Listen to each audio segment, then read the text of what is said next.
Hello tout le monde, dans quelques instants, votre nouvel épisode de Séquence. Nous recevons à nouveau des anciens participants du podcast, à savoir Thomas Mansuy et Mathieu Leblanc, à l'occasion de la sortie de Lucky Luke sur Disney+ depuis le 23 mars. Ils viennent avec nous pour un épisode spécial sur l'IP, vous savez, ce fameux mot qu'on entend beaucoup dans les chaînes de télévision et chez les producteurs. Eh bien, l'IP sera le sujet des 90 prochaines minutes, et ça, c'est juste après les petits audios de circonstance. Ce podcast vous est présenté par World Media Match. La plateforme mondiale dédiée aux professionnels du cinéma et de la télévision. Plus de 35 000 contacts vérifiés, une marketplace de concepts et des services pour booster tous vos projets. Que vous soyez producteur, diffuseur, scénariste ou distributeur, World Media Match est l'outil incontournable pour développer vos opportunités. Alors merci à eux de nous soutenir, rendez-vous sur worldmediamatch.com et connectez vos idées au monde. Ce podcast n'est pas un podcast ASMR. Bonjour à toutes et à tous, je suis David Fressineau. Et moi, c'est Maxence Pirard. Ensemble, on est scénariste et créateur d'histoires. Et justement, après des années dans ce métier, on s'est rendu compte que l'écriture reste encore un grand mystère pour beaucoup. Que vous soyez passionné de storytelling, scénariste en herbe, professionnel ou simplement curieux de savoir comment naissent les grandes histoires, il y a tellement à découvrir.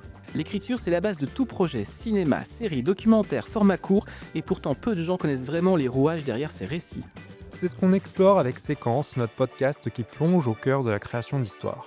Tous les 15 jours, on reçoit des scénaristes, des réalisateurs, des producteurs, des créateurs pour décortiquer leur parcours, leurs méthodes et leurs astuces. Et ce n'est pas juste pour les scénaristes, tout le monde peut y trouver de l'inspiration, que vous soyez auteur, créatif ou simplement fan d'histoires bien racontées. Et si vous aimez ce qu'on fait, vous pouvez nous soutenir pour nous permettre de produire encore plus régulièrement. Rendez-vous sur Patreon ou Tipeee via les liens en description. Le podcast est disponible en audio sur Spotify, Apple Podcasts, Deezer et sur YouTube. Alors abonnez-vous, activez la cloche, mettez-nous 5 étoiles. Et maintenant, place à l'épisode. J'ai plus de 20 scénaristes sous contrat. Henri, c'est François. Écoute, je te rappelle au sujet de notre scénario. C'est ça qu'on appelle un flashback? Nous sommes au regret de devoir vous annoncer que votre manuscrit n'a pas été retenu par notre comité de lecture. On ne peut plus se payer le luxe d'investir dans des choses aussi superflues qu'un scénario. Toi, tu sais bien que je lis jamais les scénarios. Je vais lui faire une offre qu'il ne pourra pas refuser. Quand il s'agit de faire un film, les rêves ne suffisent pas. Je crée pour vivre.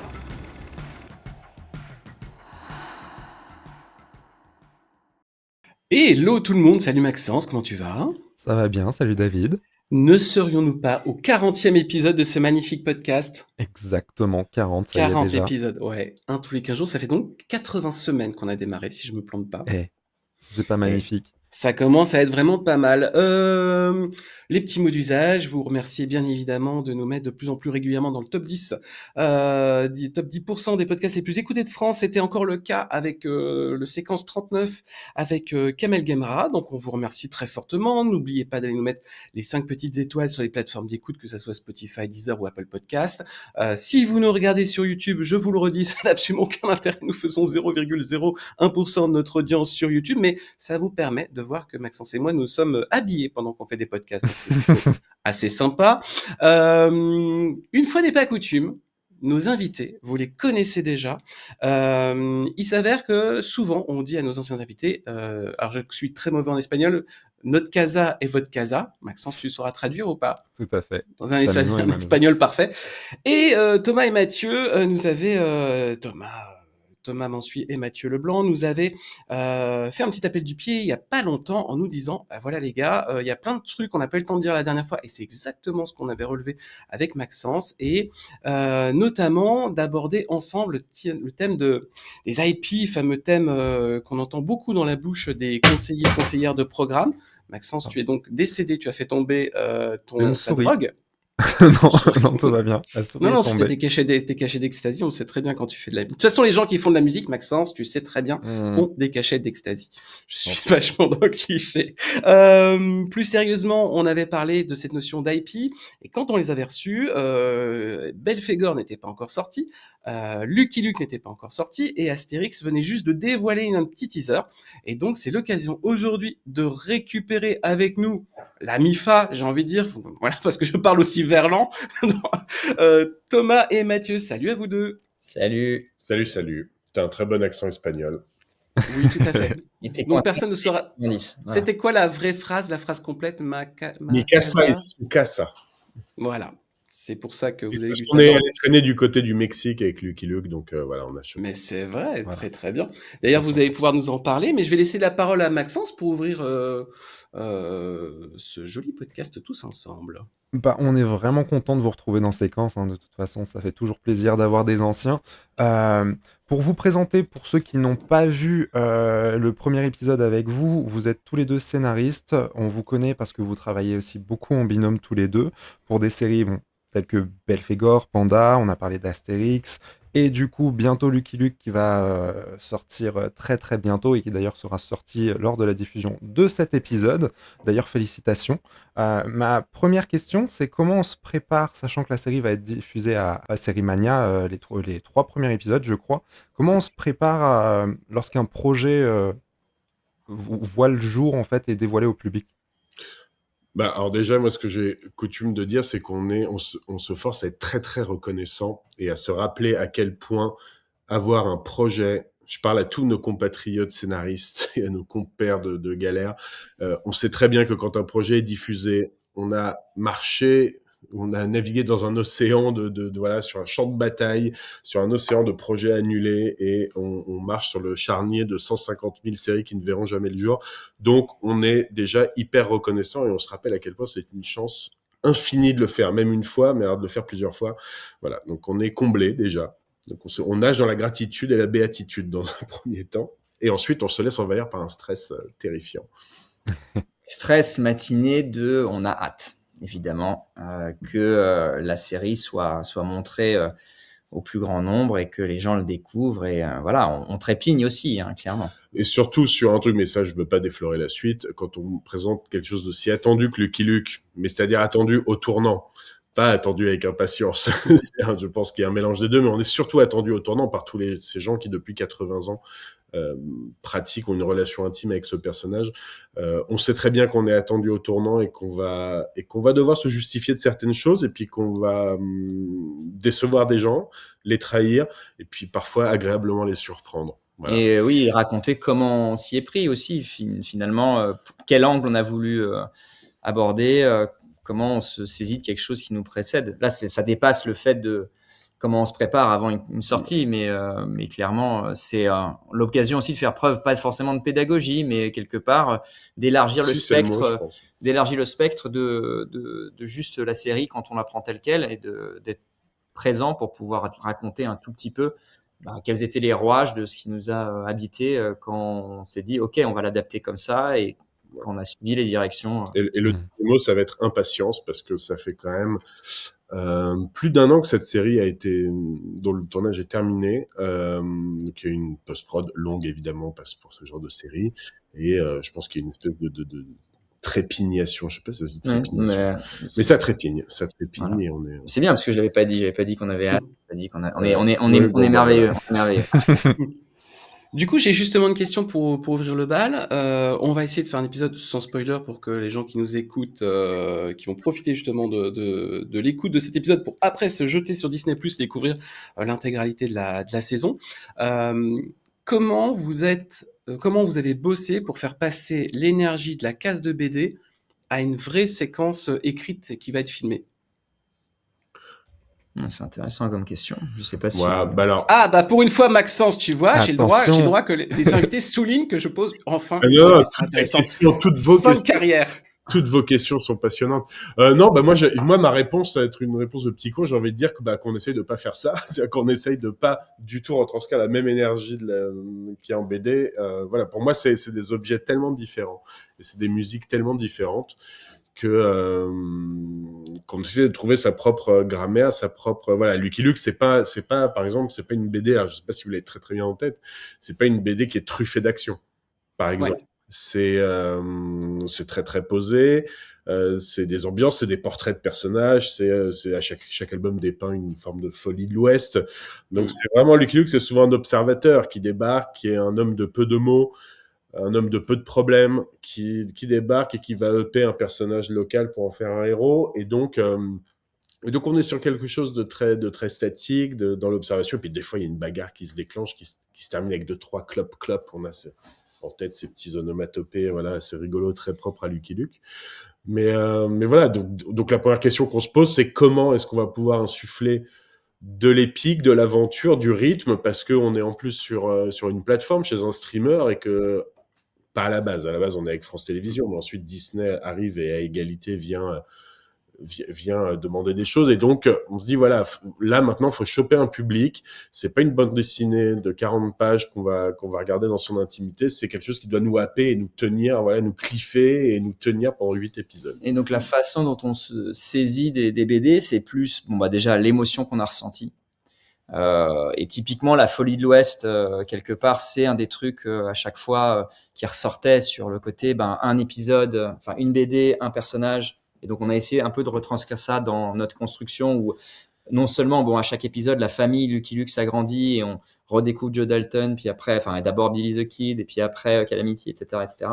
Mais même des personnages secondaires comme le juge qui est remixé à sa façon, et voilà, et aussi l'émotion qu'on a ressentie quand on l'a lu, et du coup les idées force. Typiquement, on a adapté certains albums, mais de manière très libre parce que notre histoire se situe après les albums, même tous ceux qui sont parus, mais ceux à venir. L'idée, c'est d'avoir décalé Lucky Luke dans le temps. Mais typiquement, on a retenu certains albums comme Les Dalton se rachètent, comme Le Juge. Et le but, c'est à chaque fois, mais c'est important sur la façon dont ce qu'on a retenu, ce qu'on a retiré, c'est aussi les idées fortes, c'est l'énergie, l'émotion d'enfant qu'on a eu, les rires. Voilà, je pense que là-dessus, il y a de l'esprit de Lucky Luke qu'on a cherché à retranscrire. Là, c'est plutôt au niveau des dialogues. Et par contre, si on part de la structure, comment tu parles d'énergie, l'énergie elle est aussi dans les idées forces. Donc les Dalton rachètent, c'est sur le thème central, c'est les Dalton qui vont essayer de devenir des citoyens modèles, et nous on va juste changer le point de départ. Le point de départ, c'était une expérience gouvernementale dans la BD, et nous on dit en gros Joe est tombé sur la tête, il est devenu amnésique, et du coup il est devenu gentil, et du coup il veut se racheter de tout ce qu'il a fait avant. Voilà. Et il n'y a qu'une case qu'on a retranscrite telle quelle, et ça on l'a eu dès le début, c'est qu'on voulait, sans rien spoiler, on va essayer. On voulait que Lucky Luke parte vers le soleil couchant et que ça se passe autrement à ce moment-là. Voilà, ça c'était la seule l'image d'Épinal qu'on avait. On voulait le soleil couchant, on voulait I'm a Poor Lonesome Cowboy et le twister. Et après, dernier complément, par rapport à de l'énergie et de 40 pages, etc., c'est vrai que c'est le format sur lequel, le plus court sur lequel on est travaillé en format long, pendant 35 minutes. Et nous, c'est le truc sur lequel on s'est le plus amusé.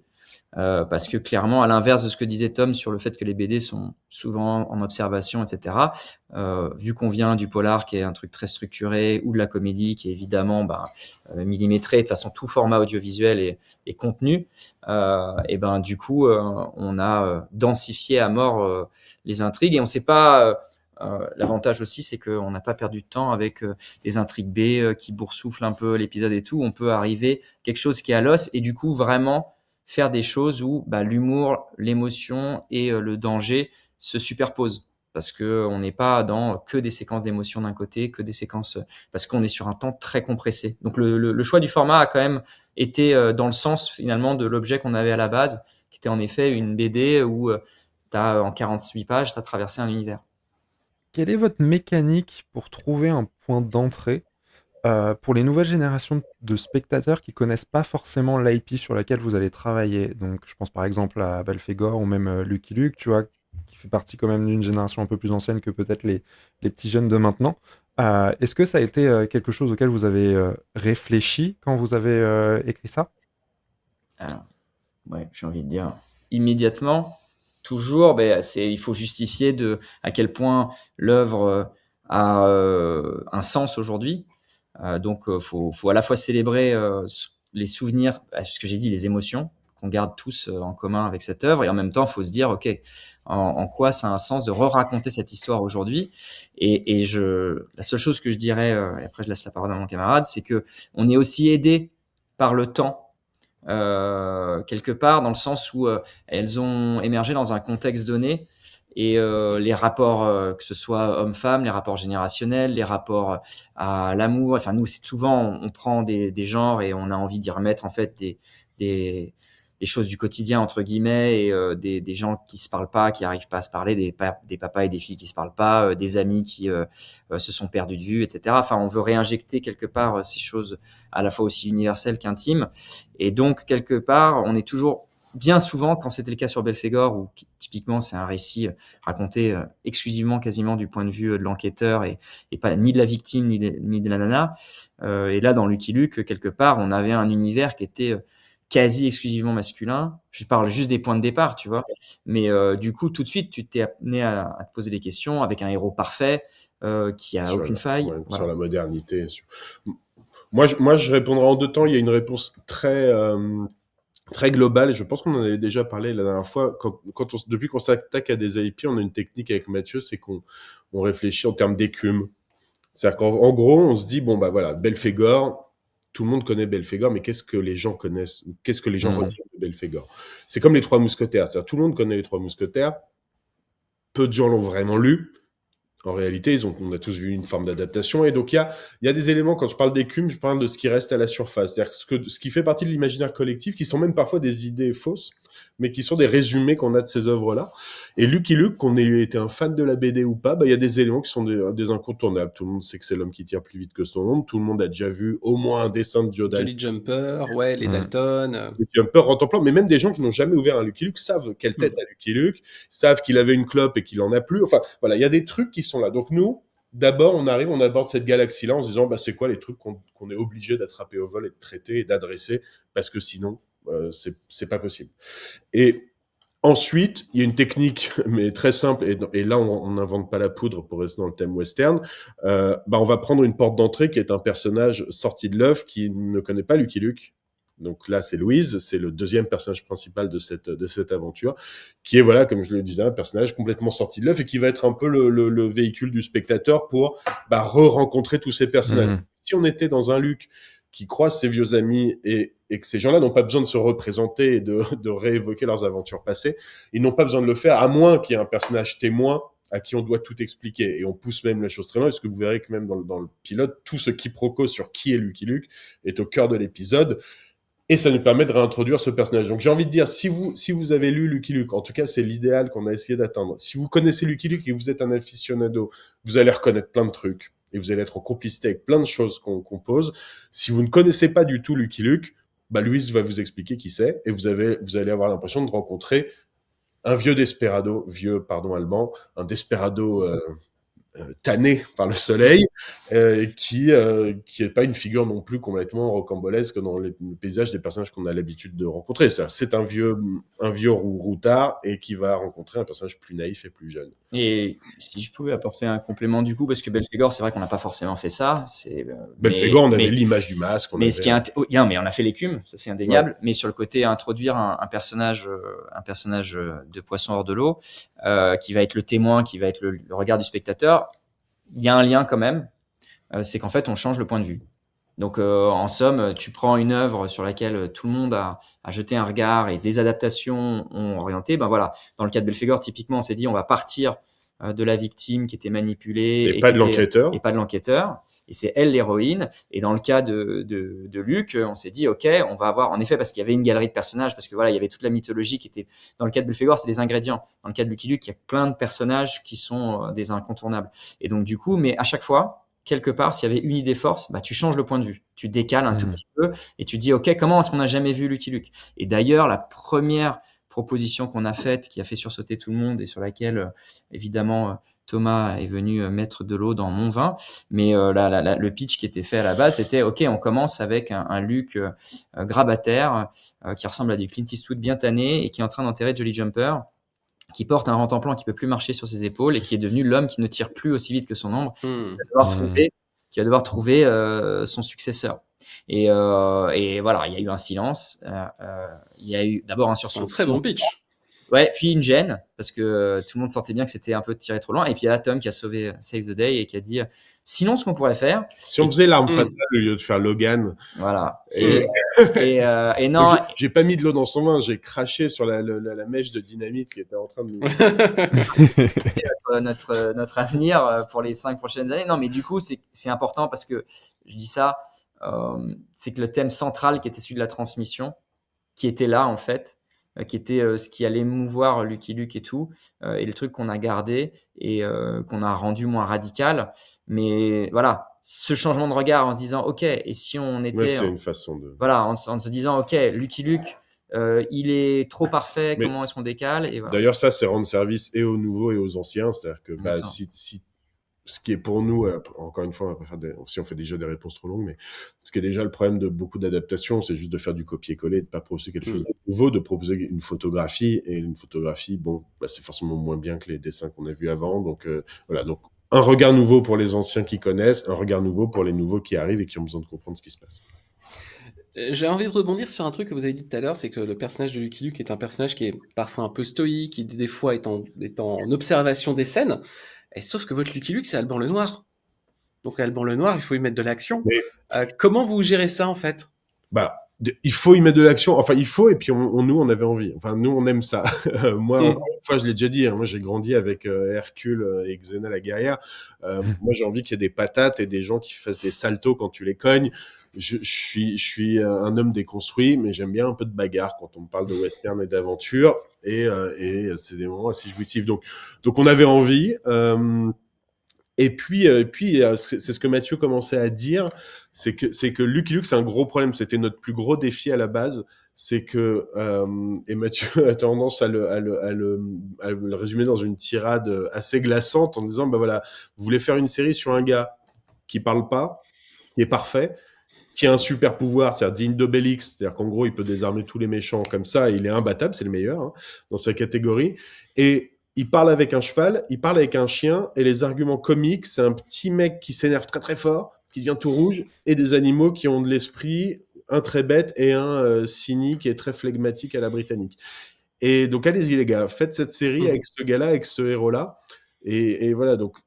Avec un dernier complément qui est le fait qu'il n'a pas de passé, pas de futur, qu'il ne bouge jamais. Et par rapport à... Alors déjà, on a écrit avant qu'Alban arrive. Et Alban, donc il y avait deux choses qui sont assez complémentaires. Un, il nous a fallu rendre Luke inopérant. Donc son pouvoir magique, à chaque épisode, on s'est battu en se disant ok, comment on fait pour qu'il désarme pas tout le monde en 3 secondes et que les problèmes soient, qu'il y ait vraiment des obstacles, tout en faisant des Lucky Lukeries à chaque épisode, tout en disant ok, il va y avoir par épisode un lot où Lucky Luke fait un truc malin ou avec son arme il flingue comme personne. Et en même temps, on s'est dit, ok, Luke, il faut lui donner une profondeur, il faut lui donner une humanité, il faut se poser la question, renverser la table. Il est invincible, il est devenu l'homme qui tire plus vite que son nom, mais pourquoi il a voulu le devenir? Et du coup, par rapport à Alban, c'est pas juste un mec qui cogne. Alban, c'est aussi quelqu'un qui, parce qu'il est cascadeur de métier à la base, a les talents d'un danseur et d'une précision sans nom. Et ça, pour le coup, Alban, dans la retenue, est même plus intéressant que Alban quand il tape. Et Alban, ce qu'il y a aussi qui est très touchant chez lui, c'est que souvent, même quand il tape, il a la main qui secoue derrière parce qu'il s'est fait mal. Jackie Chan, c'est l'humanité. Et du coup, ça allait parfaitement avec ce Luke qui déjà cache un petit cœur qui va se révéler à lui, même à lui-même, il se le cache, qui va se révéler à lui-même au cours de la saison, qui sait qu'il peut faire mal, mais qui est tenu par une droiture morale, etc. Et Alban, il dégage tout ça et il a cette fragilité, encore une fois, d'un danseur, d'un mec qui est capable de maîtriser son corps avec la plus grande retenue. Il y avait un truc assez fou. Le premier jour qu'il a tourné, c'est une des scènes de fin. Et il devait avoir la larme à l'œil. Il devait même garder les larmes et les lâcher. Et vraiment, moi, j'étais complètement sidéré. À un moment donné, donc, il y avait ce gros plan sur lui où il y avait une larme qui finissait par couler. Voilà. Et Alban qui va voir le combo et qui dit putain, mais non, c'est trop présent. Est-ce que je peux juste la faire une fois? Parce que c'est vraiment trop présent. Donc, il y avait une larme, c'était trop présent. Et en effet, c'était le moment. C'est vrai que la larme a tremblé longtemps et après a crevé. Et là, en fait, il a refait le plan. Il n'y avait pas de larme. Et d'un coup, une seconde avant, ça tremble à l'œil et ça crève. Et voilà. Et c'était ça pour lui trop présent. Donc, ce truc-là, la retenue, c'est la seule chose que je retiendrai parce que, pardon pour cette lapalissade, mais la retenue d'Alban, elle est déjà là dans Anti-Gang, elle est déjà là dans AK. C'est quand même quelqu'un qui est toujours, c'est un truc de dynamite. Il est sur un truc de dynamite. Sur la brèche, quoi. Tu vois, et il y a toujours cette émotion où tu sens que il va pas taper pour rien. et même quand il va taper, il va avoir mal, et donc il y a toujours ce rapport de dualité tout de suite. Donc on aimait cette fragilité-là, tout en étant quelqu'un qui incarne évidemment un héros. Je voudrais qu'on parle un petit peu de la notion de fan service, parce que quand on parle d'IP, on parle beaucoup un petit peu de faire plaisir aux fans. Je pense à des films des fois qui sont un petit peu trop dans le fan service, notamment le film sur Véronica Mars, qui était un petit peu trop. On remet tous les acteurs de la série dans le film pour faire plaisir aux fans. Comment on gère le fan service? Quand est-ce qu'il y en a trop? Quand est-ce qu'il y en a pas assez? C'est surtout, moi, ma réponse, elle est très simple. C'est du fanservice pour du fanservice. Quel intérêt? Ça rejoint ce que disait Mathieu. C'est-à-dire que si on met Billy the Kid, c'est quoi Billy the Kid maintenant? Comment on en fait une vanne? Comment on en fait un truc intéressant? Comment est-ce qu'on va surprendre? Même chose, on rencontre Joe Dalton, est-ce qu'il faut le voir très énervé, le Joe qu'on connaît, ou est-ce qu'il faut voir un Joe qui fait « Bonjour, Joseph Dalton, enchanté », et d'un coup on se dit « Ah mais attends, qu'est-ce qu'ils en ont fait ?» Voilà. Moi, j'ai été traumatisé par notamment La Revanche des Sith. Alors, j'adore ce film, j'adore Star Wars, je le confesse. En revanche, t'en as marre de croiser Chewbacca, t'as l'impression que c'est une galaxie très lointaine et surtout très petite, parce que tout le monde est là, tout le monde est déjà là, il y avait 4 persos, et flemme. Et donc, voilà, nous on s'est dit voilà, c'est juste cet effet-là. Est-ce que l'Ouest sauvage doit être contenu dans une coquille de noix, ou est-ce qu'on doit quand même avoir une impression de latitude, et voilà. Donc, de fait, encore une fois, l'écume, on est obligé d'avoir Joe Dalton et on avait envie de s'en servir. Calamity Jane, on a envie de l'avoir, donc on va répondre à cette envie. Mais il y a un moment où, voilà, faut que ça serve le récit toujours. Donc je crois qu'il n'y a pas un easter egg qui est gratos, ou sinon il est vraiment, c'est une image. Vous verrez, alors je spoil, vous verrez Rantanplan, mais voilà, vous le verrez pas longtemps. Il n'a pas le rôle dans l'intrigue, mais c'est un petit clin d'œil, et d'ailleurs il a des raisons d'être à l'endroit où il est, donc tout est logique. C'est pas une espèce de défilé comme ça de ref, voilà. Et après on fait des clins d'œil méta, mais très très peu, parce qu'on voulait pas que ça nous sorte du récit, et c'est à ça qu'il faut faire très attention. C'est que d'un coup on a l'impression qu'on est en train de faire du Deadpool, et on est en train de nous montrer une petite galerie comme ça de choses. Moi, les refs méta qu'on fait, c'est juste quand on évoque un moment la coupe de cheveux de Luke, parce qu'Alban n'a pas la banane, mais à un moment on l'évoque. Je crois qu'on l'évoque, ou c'est peut-être pas resté au montage. Je sais pas si c'est resté au montage. Et on parle de la clope. Et on évoque la clope. Enfin, pour ceux qui connaissent pas cette controverse dans Luke, c'est que Luke fumait et même se roulait des clopes très régulièrement. Et puis au bout d'un moment, Maurice a annulé ça. Il avait un brin de paille dans la bouche. Et d'ailleurs, la demande des éditeurs, ils avaient 2 demandes, pas plus. Après, il s'est avéré qu'en lisant ce qu'on avait fait, ils en avaient une 3e, mais les deux premières, c'était Lucky Luke ne fume pas et Lucky Luke ne tue pas. Donc c'était quand même pas énorme comme devoir. Voilà. Pour ce qui est on l'adresse, voilà. Mais on l'adresse et on en fait. En fait, c'est un magasin de bonbons, le fan service. Donc si tu manges trop de bonbons, t'es écœuré. Mais par contre, si au sein de ton récit, tu te dis putain, attends là, ce serait pas génial. Nous, il y a dans notre récit, on découvre comment. Bon déjà, on s'est quand même posé la question, qu'est-ce qui lui est arrivé pour qu'il devienne l'homme qui tire plus vite que son ombre? Donc déjà, on crée une interrogation autour d'un truc qui était inattendu, qui est un fait. Pareil, comment est-ce qu'il a dompté Jolly Jumper? Enfin, toutes ces choses-là, en fait, ça devient parce que dans notre récit, on aborde le présent, le passé, le futur, etc. En fait, tu te mets à piocher, mais comme dit Tom, on sert l'histoire d'abord. Et il y a un truc que je dirais en complément, qui était l'approche que Benjamin a eu, Rocher, le réalisateur, une fois qu'il avait lu les textes et qu'il cherchait une DA, parce qu'il est fort en DA, Benjamin, et il a trouvé l'axe en disant, en fait, on va faire la série dont la BD se serait inspirée. On va faire la série qui dit, c'est le monde réel, et la BD n'est que la version fantasmée, comique. Comme si Maurice avait vécu à cette époque, avait rencontré le vrai Lucky Luke, il s'était dit, tiens, je vais mettre ces petites aventures. Et ce qui est intéressant, c'est que c'est ce qu'il a formulé, et ça a été sa façon de traiter la DA, mais c'est quelque chose qui était en germe chez nous, qu'on a renforcé, mais qui était la question de comment on croit. Donc nous, notre réponse de comment on croit, c'est ce qu'a dit Tom, pas Deadpool, donc pas de clin d'œil. Et nous, c'est notre credo tout le temps, c'est premier degré sur l'émotion, premier degré sur l'humour, premier degré sur le danger. Et c'est vrai qu'avec l'arrivée de Benjamin, le premier degré sur le danger a été renforcé. Au final, il a été là, le choix évidemment d'Alban et de Benjamin allait dans cette direction. parce que c'est le réalisateur d'Anti-Gang entre autres choses, mais donc il fait des choses qui peuvent potentiellement cogner, mais il y avait quand même cette attention de se dire, ok, faisons un truc qui ne nous sort pas du récit. Donc la limite de l'easter egg, c'est justement quand c'est un commentaire, un clin d'œil. Mais si c'est méta, tout en fonctionnant au premier degré, si ceux qui connaissent vont sourire, mais ceux qui connaissent pas se disent ça sert l'intrigue, on le met. Voilà. Oui, parce que c'est bon à souligner ce que tu disais, c'est que les personnages de Maurice sont soit très filiformes, soit ils ont des énormes ventres, soit ils sont très très grands, soit c'est vraiment des petits machins. Et les animaux ont des grosses truffes. Ça, dans l'écriture, alors tu dis que Benjamin a amené sa patte là-dessus, mais dans l'écriture, est-ce que vous avez déjà réussi à gommer, ou en tout cas à retranscrire ces différentes morphologies?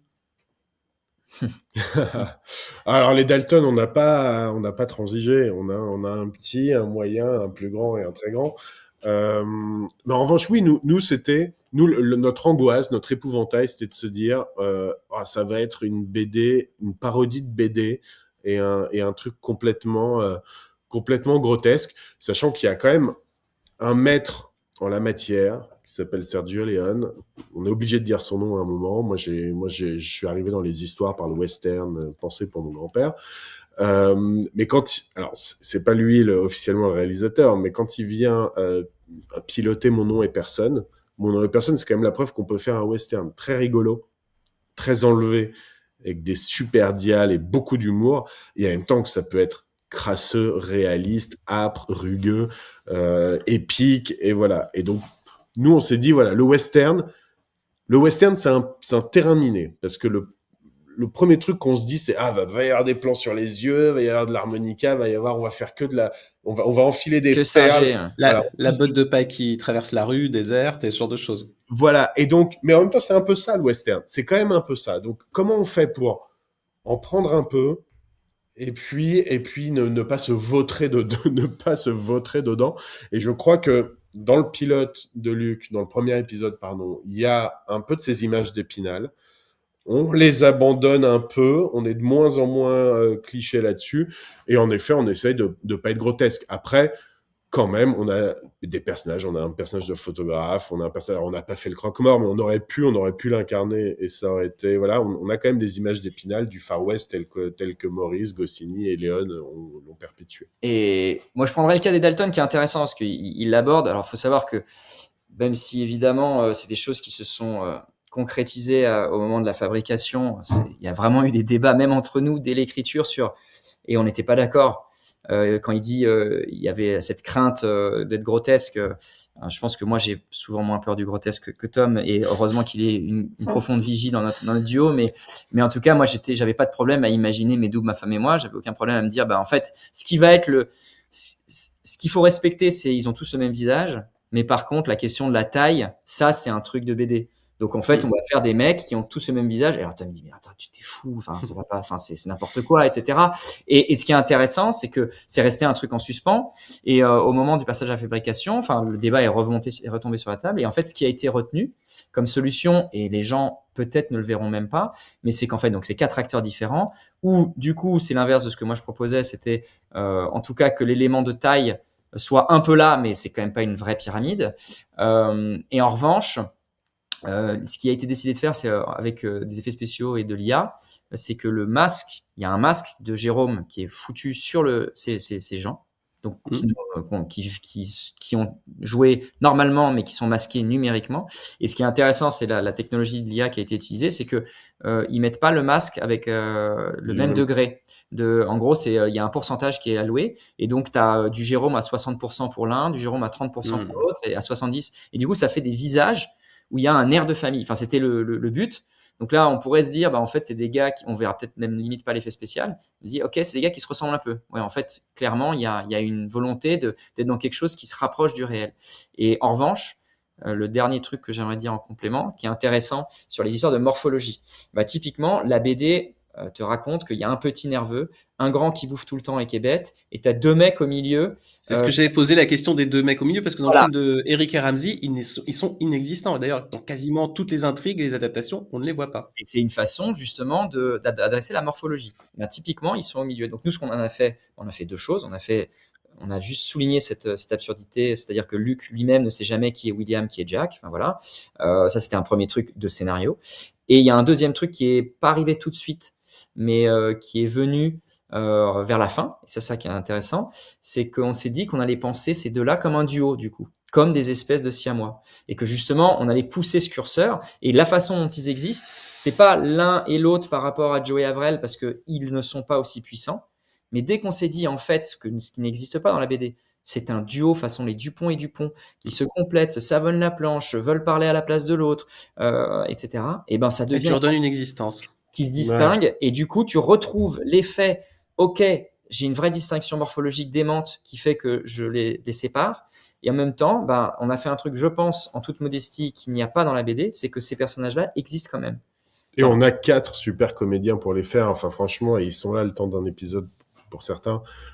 Franchement, on a Benoît Moret en Avril, c'est une dinguerie. Enfin, il le fait à la perfection. Et c'est pas facile de faire Avril sans que ce soit des idiots et inintéressants. Et Sébastien Lemonnier et Mathieu Lalanne qui font Non, Sébastien Lalanne et Mathieu Lemonnier, pardon, oui. Ben voilà, Jack et Dalton.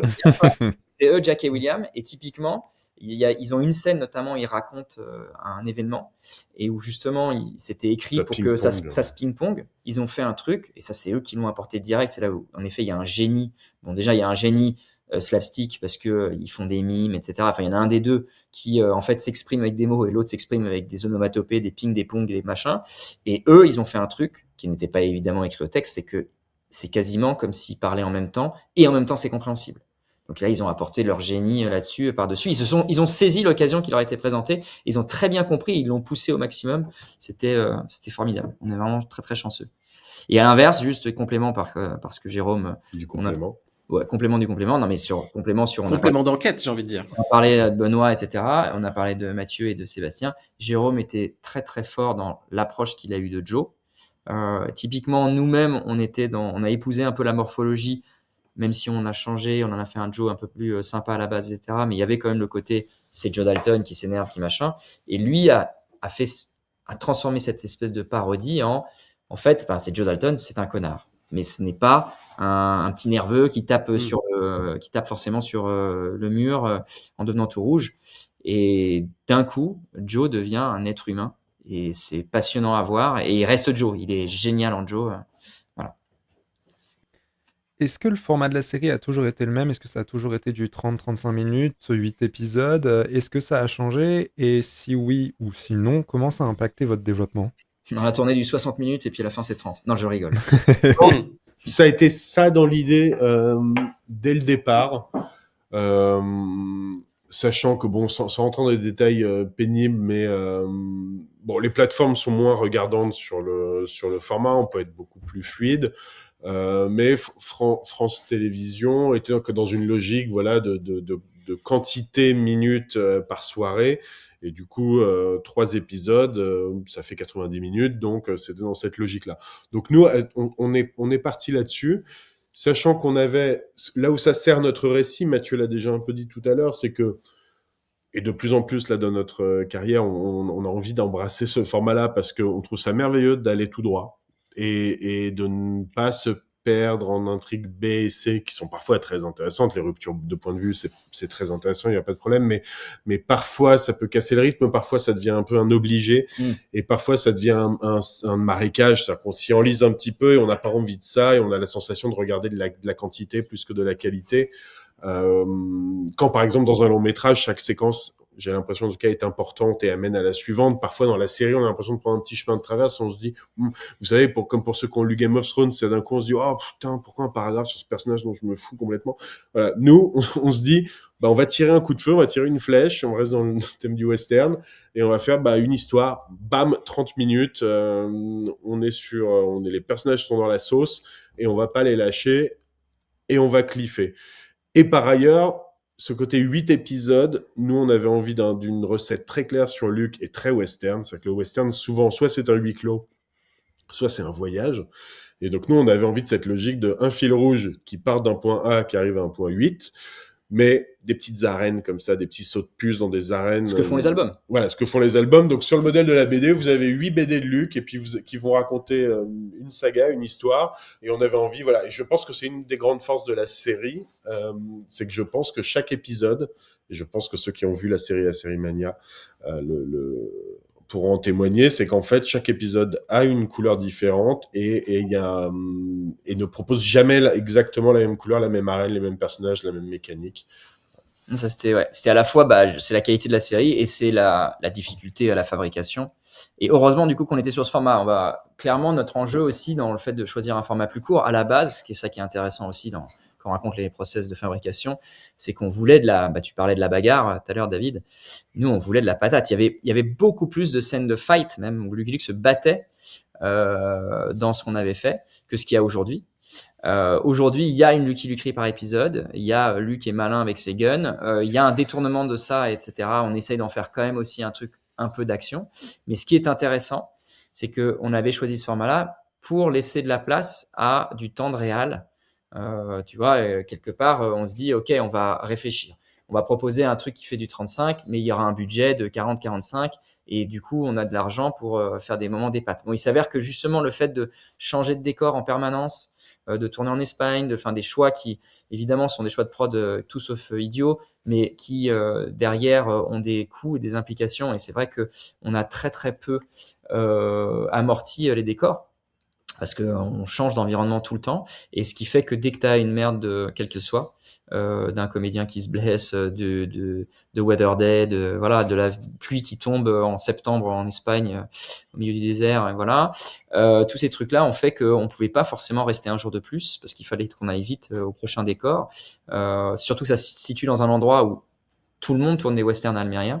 Donc en fait, avec tous les autres tournages américains donc du monde. Donc du coup, mine de rien, quand vous avez réussi à loquer 5 jours quelque part, vous en avez pas 6. Et tout ça a fait au final que on s'est concentré, on a dû faire des choix, on a dû couper, on a dû éroder, etc. Et on est resté sur des moments de gloire plutôt de western. Ça, c'est la force du western, c'est avec des flingues, t'as pas besoin d'énormes effets si t'es un peu malin. Voilà. Et en même temps, du coup, le récit est à l'os. Et quand on dit à l'os, clairement, on va pas vous dire que on étire les situations, etc. Au contraire, on l'a blindé comme un œuf. On joue avec les situations, on les inverse, on les retourne, on crée des obstacles en cours de route. Mais on a quelque part bénéficié de cette envie à la base de mettre de l'action qui n'y est pas, parce qu'on s'est dit, OK, on va avoir un récit qui est ramassé, parce que on va être obligé sur un format plus court à, on va dire, budget équivalent à du 40 minutes. Et au final, on n'y perd pas. Vraiment, on n'y perd pas. Il y a un truc qui est intéressant, on en avait parlé un tout petit peu au téléphone, Mathieu, quand on avait échangé ensemble avant ce nouvel épisode. On en avait un petit peu parlé quand on avait abordé Astérix dans le premier podcast, mais c'est les ayants droit. On sait que pour Astérix, ils peuvent être un petit peu compliqués. Sur Belphégor, Arthur Berned n'est pas venu vous embêter, j'imagine, vu que lui aussi mange les pissenlits par la racine. Comment ça se passe avec les ayants droit de Maurice, en sachant que les épisodes que vous avez adaptés, il y a du Goscinny aussi qui est lié dedans? Est-ce que du coup, la fille de Goscinny était aussi sollicitée? Grosso modo, ça se passe comment Anne Goscinny. Comment ça se passe avec les ayants droit sur Lucky Luke? Alors, petit rectificatif corporate, ils sont pas compliqués, ils sont exigeants, les ayants droit d'Astérix. Ils ont raison. C'est bien rattrapé. À vendre des millions d'albums, et donc c'est très bien d'être exigeant. Ils ont été moins présents. Nous, le deal à la base, en toute transparence, c'était que de toute façon, on aborde une marque, donc il y a des droits et un droit de regard déjà à minima, et puis ensuite des droits financiers sur ce qu'on va faire. Et ensuite, il y avait cette volonté qu'au moins la moitié, donc pas l'ensemble, au moins la moitié des épisodes soient adaptés des BD, mais dans un... Maurice Goscinny, les BD Maurice Goscinny, donc du binôme. Ça, c'était la demande de Anne Goscinny. Voilà, le fruit de cette négociation-là. Nous, ça ne nous dérange pas, on est très fans de ces deux bonhommes, donc voilà. Mais là où c'était assez chouette, c'est que on devait adapter, mais il n'y avait aucune exigence du niveau d'adaptation. Et comme Mathieu l'a un peu défloré tout à l'heure, c'est-à-dire que nous, pour ceux qui veulent se référer aux albums, on a adapté Les Dalton se rachètent, Lucky Luke contre Just Jammon, Le Juge et L'Empereur Smith. Dans ce tas-là, il y a chacun notre épisode préféré de notre album préféré de Lucky Luke. Moi, c'est l'Empereur Smith. Toi, c'est les Dalton se rachètent, si je ne m'abuse. Bah moi, c'était le juge à la base, et en retravaillant dessus, c'est devenu les Dalton se rachètent. Voilà. En gros, voilà. Donc, on est allé taper. Donc, déjà, on n'avait aucune direction sur ce qu'on pouvait prendre toute la gamme, tout ce qu'on voulait, pour peu qu'il y ait Goscinny et Maurice. Du coup, on est allé taper dans cela, on a fait notre petit marché, et en plus, on les a adaptés d'une manière extrêmement libre. Mathieu, j'allais te dire Dalton. Mathieu a parlé de la façon dont on avait adapté les Dalton se rachètent dans l'épisode 3. Moi, je vais juste évoquer Le Juge. Le Juge, c'est un album de Lucky Luke qui met en scène Roy Bean, qui a réellement existé, qui était un juge qui avait décidé, qui s'était autoproclamé juge et qui édictait des lois. Et à tour de bras, et souvent des lois qui l'interrogeaient un petit peu. Ça fallait forcément lui acheter une bière à un moment, enfin voilà. Et ben nous, on a juste pris ça, on s'est dit, bon, on va pas faire Roy Bean, en fait, on va imaginer une ville où tout le monde est marshal et tout le monde édicte des lois. Tout le monde est Roy Bean. Donc on va choper juste la folie, le concept, parce que Maurice et Goscinny voulaient parler de cette folie de l'Ouest-là. C'est à ces petites poches de droit, où vu que c'était une terre de pionniers, on faisait un peu ce qu'on voulait, il y avait des exceptions partout. Et ben voilà. Et donc nous, on s'est dit, tiens, qu'est-ce qui se passe si on les met dans une ville, mais on ne fait absolument jamais référence au juge ni à Roy Bean, et on reprend pas les éléments d'intrigue de l'album. En revanche, on reprend le génie d'avoir décidé de raconter une histoire où tout le monde édicte des lois et où c'est n'importe quoi. Et alors, pour répondre à ta question sur les ayants droit. Alors, ce qui est intéressant, si je vais rentrer dans les trucs un peu plus techniques, bon, déjà, il y a 3 personnes, si on dit pas de bêtises, au monde qui ont eu la chance de jouer avec Astérix et Lucky Luke, c'est Goscinny, Thomas et moi. Donc, on a vraiment une chance de malade mental. On en est tout à fait conscient, et à chaque fois on dit voilà, adapter, c'est évidemment trahir avec amour. Donc nous, on se sent évidemment dépositaire de ces personnages qui sont vraiment, je pense, mais à l'apogée de la culture franco-belge. Enfin, c'est des totems absolus de culture populaire. Et du coup, dans le cas d'Astérix, ce qui est simple, c'est que il y a les éditions Albert René, et dans les éditions Albert René, c'est une œuvre de Uderzo et Goscinny créée par les deux. Donc il y a Sylvie Uderzo d'un côté, Anne Goscinny de l'autre, qui sont là, qui sont présentes d'une manière, on va dire, totalement morale. Enfin, c'est des personnes morales. Il y a les éditions Albert René, mais voilà, on se retrouve toujours à un moment donné autour de la table avec tous ces gens, les producteurs, le réalisateur, etc. Mais les éditions Albert René font partie d'Hachette, qui fait partie du groupe Bolloré maintenant. Mais toujours est-il que ces gens se retrouvent autour de la table pour vous dire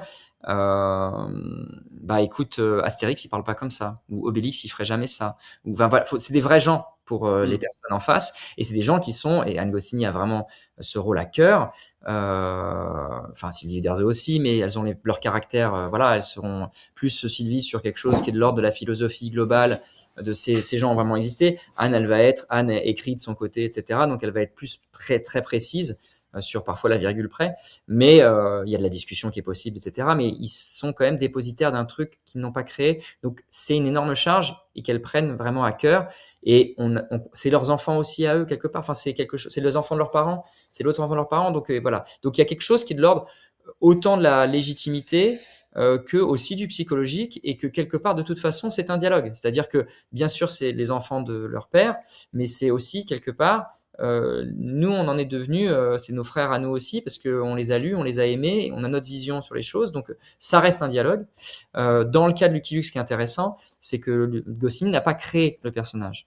Goscinny, il est arrivé au tome 11, il se connaissait avec Maurice depuis longtemps, mais c'est le personnage créé par Maurice. Et la famille Maurice a cédé la gestion de ses droits au groupe Média Participation, et donc quelque part la démarche d'un groupe comme Média Participation qui a Dupuis, Dargaud, enfin qui a beaucoup d'éditeurs et de marques à gérer, et leur logique c'est de faire vivre la marque. Donc dans le cas d'Astérix, ce qui est intéressant, c'est typiquement quand on prend les totems que sont Tintin, Astérix, Spirou et Lucky Luke, si on prend ces 4 totems là, ceux qui n'ont jamais bougé, alors Tintin il n'a jamais bougé depuis la mort d'Hergé. Il y a eu l'adaptation en dessin animé, il y a eu un film, mais il n'y a pas eu une nouvelle BD. Astérix, il y a eu des BD après la mort de Goscinny et d'Uderzo. Enfin, Uderzo a continué seul, mais après la mort d'Uderzo, il a continué, il y a des successeurs. Mais il y a quand même une logique où les héros ne bougent pas trop. Enfin, le dessin, l'idée c'est que ce soit le même, etc. Là où Spirou, vu qu'à chaque itération dès le départ, Franquin n'est pas le créateur. Franquin, il a créé Gaston et le Marsupilami, mais à la base, c'est un type qui s'appelle Rob Vell. Après, il y a eu JG qui est arrivé, qui a créé Fantasio. Enfin, voilà. Donc, il y a certaines marques, et Lucky Luke, quelque part, a cette même souplesse, on va dire. C'est que du vivant des auteurs, il y a déjà eu plusieurs auteurs, il y a déjà eu plusieurs versions du cow-boy et du petit groom. Et donc, c'est géré par des gens qui ont cette souplesse d'esprit et qui vous disent faites votre version. Dans le cas d'Astérix, typiquement, on n'a pas du tout eu ça. C'est Matt et Alex de la Porte et de la Patelière qui ont créé un nouveau film, un film original, qui est une aventure d'Astérix qui n'a pas encore été, qui n'est pas une adaptation. Et nous, on est arrivé après quand ils étaient submergés par Monte Cristo. Mais le fait est que ça s'inscrit en dehors du fait que c'est une nouvelle aventure. Ça s'inscrit totalement dans ce village qui n'a pas bougé, qui ne bougera pas. Et même, c'était marrant, c'est qu'on a eu des discussions parfois avec Anne Goscinny et Sylvie Uderzo où ils nous expliquaient qu'on ne pouvait pas à ce point déconstruire les Gaulois. Ils ne pouvaient pas commencer à se critiquer sur les rapports hommes-femmes, etc. parce que ça n'était plus le village qu'on connaît depuis des centaines d'années. Donc, c'est ça qui est intéressant, c'est qu'on se retrouve, nous, à vouloir défendre et parler un petit peu de modernité, etc. Et il y a de l'écoute, mais il y a quand même cette idée de protéger un totem. Le dernier truc, Mathieu l'a un peu dit, mais il y a le troisième élément, c'est que Luc ne peut pas fumer. Luc Ne tue pas. ne tue pas. Et Luc ne doit pas dire de gros mots. Voilà. Ah, donc c'était la troisième qui était rajoutée, c'est ça? Et c'est Alban. Mais quel connard, ce Luc. Voilà. Bah non, nous on terminé l'épisode 1 sur « Et merde ». Et donc après on a fait « Et puis après on s'est dit « Et merde, non ». Et Alban a fait « Ah ». Voilà. C'est pas des énormes contraintes, franchement. On a eu un bac à sable quand même. C'était un énorme bac à sable, incroyable. Est-ce que vous pensez que avec l'IP, c'est plus facile d'obtenir une seconde saison? Ou est-ce que justement, c'est plus difficile parce qu'il y a un public à convaincre? Pareillement, on va parler de plateformes aussi un petit peu. J'ai l'impression que les plateformes sont peut-être plus enclins à vouloir lancer peut-être une saison 2 ou 3 de façon générale par rapport aux chaînes hertziennes. Est-ce que ça a été une discussion qu'il y a eu sur Lucky Luke de potentiellement avoir une fin ouverte ou quelque chose qui peut faire continuer cet univers? Ou alors ça a été, on fait un one-shot, c'est une saison et ça s'arrêtera là? Et je rajoute juste une petite chose, c'est qu'effectivement, c'est un problème récurrent chez pas mal de nos invités. C'est c'est cette capacité à passer et à avoir une saison 2 qui se débloque. Je crois que dernièrement, c'est la famille Rose qui n'aura pas de saison 2 non plus. On avait reçu Tigran Rossini qui nous en avait parlé. On a appris plus tard par le producteur qu'il n'y avait pas de saison 2. Et voilà, donc pour compléter Maxence, c'est vrai que c'est un problème assez récurrent, presque dans la production française, d'avoir ces suites. Mais tu as très envie de parler. Oui, j'ai très envie de dire. Alors, déjà, j'aimerais dire, Maxence, excellente question. Voilà. Ah mince, merde, On a tous les deux une excellente question. Je vais faire Jack, tu vois. Il a été moustillé, ça va faire monter la sauce.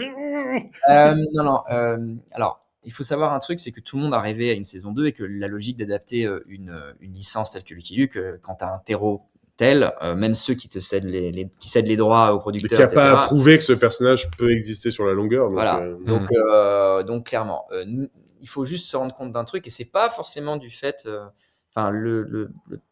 Le paysage que tu as dessiné, Maxence, c'est pas complètement juste. C'est pas la plateforme d'un côté veulent bien et les chaînes veulent. Au contraire, c'est pas si simple que ça. Il faut faire état d'un truc, c'est qu'on est évidemment entré dans. Tout le monde s'en est un peu rendu compte dans le monde de la mini-série. Beaucoup plus que de la série. Les histoires sont devenues événementielles parce qu'en fait, avec l'arrivée des plateformes, il y a cette logique de, en fait, l'enjeu, c'est pas de créer un rendez-vous récurrent comme c'est le cas pour les chaînes et de dire tous les jeudis soirs, vous allez venir. Voilà, c'est vous venez parce que vous vous abonnez. Donc, vous venez pour de la nouveauté. Et donc, typiquement, c'était Netflix quand ils ont commencé, ils ont fait plein de saisons, puis après, puis 3, puis après, il y a plein de séries. La majorité, je crois que c'est plus de 60% ou 70% de leurs séries où il n'y a pas de saison 2. Donc ça, et Netflix font partie des plateformes qui ont une capacité de financement qui est de l'ordre de quasiment 30 nouvelles séries par an, ce qui n'est pas le cas des autres plateformes en France qui vont en faire 5-6. Voilà. Donc Netflix ressemble à du TF1 de la plateforme. Donc ce qui est intéressant, c'est qu'évidemment ces plateformes, notamment Netflix, sont en train de devenir des chaînes de télé, on va dire, enfin quelque part. Ils font de l'événementiel, ils font du sport, ils font du stand-up, petit à petit, ils grignotent sur tous ces territoires-là et ils veulent devenir la télévision de demain. Et en même temps, les télés se sentent menacées par les plateformes en partie, donc du coup veulent s'événementialiser aussi. Et donc quand tu es dans une logique d'événementiel et les IP qui coûtent très cher participent de cette logique événementielle, c'est des gros paris. tu fais des paris, tu fais des choses, Mhm. Lucky Luke, je pense, n'aurait pas existé, même sur France Télévisions, il y a 10 ans, sous cette forme en tout cas. Et donc, quelque part, quand tu fais des paris comme ça, t'es pas certain de taper dans ta cible et t'es pas certain que ce soit un grand succès. Donc la logique qui veut que pour faire une série par an, tu dois, ce qui était le cas nous pour Panda et qu'on fait en gros sur les séries polars où on sent que ça marche, ça risque de bien marcher, c'est en gros, on part en tournage sur la saison 1, la saison 2 démarre en écriture pour que si la diff marche, on peut partir direct en tournage parce que la saison suivante a été écrite. Ça, des producteurs sont prêts à prendre ce risque sur des séries qui sont appelées à être récurrentes, comme le polar, qui est un seul domaine récurrent en France. Voilà. Et donc, du coup, dans un truc comme Lucky Luke, mais je prendrai l'exemple aussi de Cœur Noir, qui a été une copro Amazon France Télévisions. Mais c'est d'ailleurs chez vous qu'ils en parlaient, d'ailleurs, Manuel Alduy, qui disait, en gros, voilà, quand ça sort, quand Cœur Noir, nous, on le développe, il n'y a pas Amazon. Après, Amazon amène plus d'argent que nous, donc Amazon devient primo-diffuseur, ce qui est exactement la même logique que nous avec Disney sur Lucky Luke. Et du coup, en fait, quand ils diffusent Cœur Noir, eux, c'est un succès, ils veulent y aller, mais nous, on le diffuse pas avant 9 mois, et donc on ne sait pas si ça a marché, et on ne sait pas si on est prêt à reprendre ce risque et gréver notre budget avec un échec qu'on va développer, etc. Et donc, du coup, ils ont réussi à ménager La Chèvre et le Chou et à entrer en développement. Enfin, c'est Amazon qui a fait le développement de la saison 2 et ils sont arrivés derrière. Et ben nous, sur Lucky Luke, c'est un peu l'excès inverse. Alors déjà, il y a eu les histoires du deal entre Amazon et France Télé qui a fait que du coup, Disney n'est pas très enclin à faire des séries, produire des séries qui derrière vont finir chez son concurrent. Donc ça, c'est un premier truc. Parce que les chaînes et les plateformes sont prêts à bosser ensemble parce que c'est pas les mêmes publics. Mais voilà, quand c'est des alignements sur une plateforme, c'est vraiment les mêmes publics et les mêmes concurrents. Et ça, il y avait ça d'un côté. Et du coup, il y a le même problème. Alors Disney, eux, ils disaient qu'ils voulaient faire une saison 2 direct. Mais ils n'étaient pas prêts. Enfin, en fait, après, il y avait la logique non, pas Disney, pardon. France Télé. France Télé, à l'inverse de Cœur Noir, dès le départ, ils disaient qu'ils voulaient. Alors, est-ce qu'ils se planquaient derrière le fait que Disney, de toute façon, a dit on ne part pas tant que c'est pas diffusé sur une saison 2. Voilà. Mais nous, en tout cas, on a des idées. On a des envies. Moi, personnellement, je trouve que la série, c'est merveilleux quand on vit pendant 12 ans avec les mêmes personnages. Donc, c'est mon attachement à ce format quand même. Mais là où on a été prudent, et sans rien spoiler encore une fois, c'est qu'on a opté pour une fin qui peut mettre fin à la série. C'est-à-dire qu'en gros, c'est une vraie fin bouclée. Et moi, je reste avec ce traumatisme de la première série que j'ai créée qui s'appelle Killer Coaster, où on a fini par une explosion. Littéralement, et où tu dis super, voilà, ce sera le seul truc qui existera de cette série, c'est que ça se trouve nos personnages principaux sont morts dans une explosion et c'est quand même tellement triste de cliffer comme ça. Donc voilà, donc on s'est prémuni de ça, c'est-à-dire que s'il n'y a pas de saison 2 à Lucky Luke, il y a une jolie fin à Lucky Luke, mais on a plein d'idées. Mais on a plein d'idées pour continuer, on serait ravis de le faire, mais voilà, s'il y a toujours une histoire de calendrier, de timing, de voilà. Et après, il y a des suites qui sont sous d'autres formes. Hein. On peut être fluide aussi là-dessus. Il peut y avoir un unitaire, peut y avoir un préquel, peut y avoir plein de choses. On peut imaginer beaucoup de choses. En tout cas, les séries telles que Stranger Things ou les House of Dragon, ce genre de choses, voilà, qui arrivent à être encore des fleuves et des longues histoires racontées. Sont de plus en plus rares même chez les ricains. Et c'est vrai que nous, tout le monde a pris un risque. Les producteurs ont pris un risque, Disney a pris un risque. Alors, la logique, ça serait de dire, c'est parce que tu as pris des risques que tu vas apprendre de tes erreurs, que tu vas amortir sur ta saison 2. La saison 2 est souvent très importante pour un prod, mais là, on est dans un truc où, clairement, les gens veulent attendre. Et ce qui nous condamne la série à être un succès de ouf. Le message, c'est ça, faut regarder en masse. Faut regarder en masse. Faut regarder en soit masse. Un super carton sur Disney, puis sur France Télé, quand ce sera diffusé. Voilà. Pour nos auditeurs et nos auditrices qui ont écouté le premier épisode où vous êtes venus, on sait que vous avez un petit plaisir avec les goodies sur les plateaux, je vous laisserai le rappeler. Et également, est-ce que vous pouvez parler, quel a été le goodies du coup sur le tournage de Lucky Luke? Est-ce que vous pouvez aussi nous parler de la BD autour de la série? Alors, nous, notre petit plaisir, les goodies, c'est ce genre de choses. Voilà. Donc, on a dégainé des flingues. Parce que alors moi j'ai un tic, c'est que j'aime bien quand on brainstorm, voilà, j'aime bien avoir ça, j'aime bien faire. Menacer Mathieu avec un pistolet, bien évidemment. Pour ceux qui écoutent le podcast, c'est une réplique d'arme à feu western, sachant qu'on avait aussi des petites étoiles de shérif. Voilà, on avait diversifié notre offre. Donc en room d'écriture avec Juliana Grignon, Justine Kim Gauthier, nos co-autrices sur la série, nous étions tous armés, mais contre l'adversité et pas les uns contre les autres, bien sûr. Mais on avait tous notre joujou, on en a offert à nos producteurs, pour les remercier. Voilà, on a offert ça à tout le monde. On a vu, une appétence assez disparate. Il y en a qui étaient très, très avides de ramener leur flingue à la maison, et puis d'autres qui pas trop envie. Mais en fait, c'est très satisfaisant parce que c'est des répliques d'armes. Évidemment, on peut pas du tout tirer avec, mais elles sont assez lourdes. Et au final, ça nous rappelle un truc, c'est que si on fait ce métier-là, et si c'est pour parler à des téléspectateurs qui sont dans le même état que nous, c'est qu'en fait, on veut faire pampan avec des pistolets on veut retrouver notre âme de gosse. C'est ça. Et sur Black Mousquetaire, qui était là une série qu'on avait développée, dérivée des Trois Mousquetaires, on avait offert des fleurets, des rapières. Et là, pour le coup, c'est drôle, c'est pas moi qui ça a mis en danger, mais c'est Tom, parce qu'il, vu qu'il jouait avec son truc, il s'est quand même tapé avec sa propre rapière pendant une réunion. Ça s'appelle se prendre les pieds dans le tapis, et la série était annulée. Est-ce que c'était très monitoire? Voilà. Et typiquement, la rapière, c'est le truc que certains étaient hyper contents de ramener chez eux, et il y en a un de nos co-auteurs qu'on ne nommera pas, qui s'est démerdé pour me la confier, et puis qui n'est jamais venu la chercher, parce que t'as un énorme truc avec lequel tu te balades dans le métro. Baladez-vous un jour avec une rapière dans le métro, c'est à la fois classe et... Voilà. Et c'était quoi le complément de question? La bande dessinée tirée de la série, parce que je l'ai vu passer sur vos réseaux. Tout à fait. Donc il y a Bouzard. Et sur ceux de Benjamin. Il y a Guillaume Bouzard qui donc a fait lui-même une version de Lucky Luke. Donc dans les albums de Lucky Luke, il y a les suites qui sont gérées par Jules, qui sont canoniques, on va dire. Et puis après, il y a Lucky Luke vu par, on va dire. Donc il y a Blutch qui en a fait un. Bouzard en avait fait un qui s'appelait Jolly Jumper ne répond plus et dont le point de départ était assez génial. Il était dans le même esprit que nous. Il commençait en disant voilà, Jolly Jumper ne parle plus. Donc, qu'est-ce qui s'est passé? Il traite ça comme un problème de couple. Et il y a plein de trucs. C'est une BD qui est extrêmement drôle. Moi, je la recommande vivement parce que c'est pour moi une des meilleures adaptations de Lucky Luke. Voilà. Typiquement, je donne un exemple de la façon dont il aborde les choses. Mais son Avrel à lui n'est pas grand mais gros parce qu'il bouffe tout le temps. Donc en fait, il est gros, tout bêtement. Donc, et ça a des conséquences sur l'histoire et tout. C'est très drôle. Et donc, ça a été, je pense, une démarche des éditeurs parce que c'est les 80 ans de Lucky Luke cette année. Donc, ils voulaient quand même que cette série soit un événement. C'est une démarche, je pense, conjointe avec les éditeurs, Un pour tous Productions et Fédération, donc les producteurs, d'essayer d'accompagner en fait sous la forme là d'un making-of BD. Et Mathieu Sapin en a fait beaucoup. Il avait fait un truc sur Gérard Depardieu, il avait suivi François Hollande. Voilà, c'est un truc qui est à la mode quand même, les reportages documentaires BD. Ce qui est intéressant avec Bouzard, c'est que c'est pas du tout sa sauce.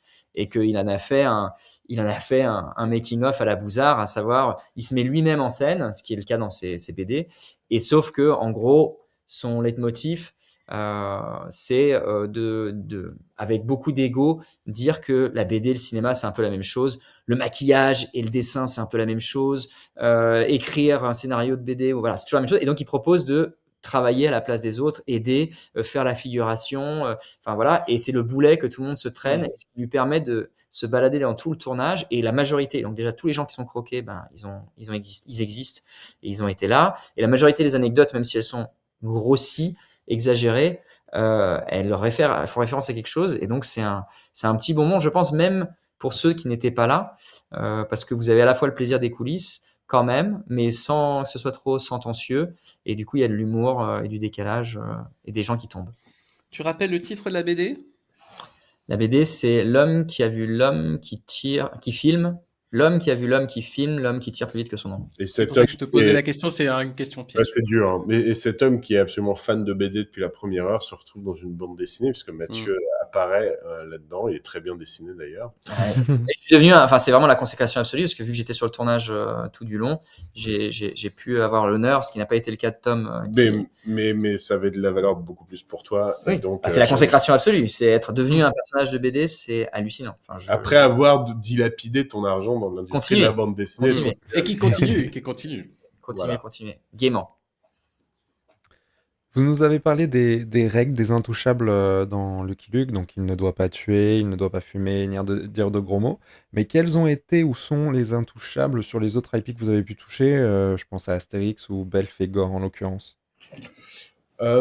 Belphégor, il y avait très très peu d'intouchables.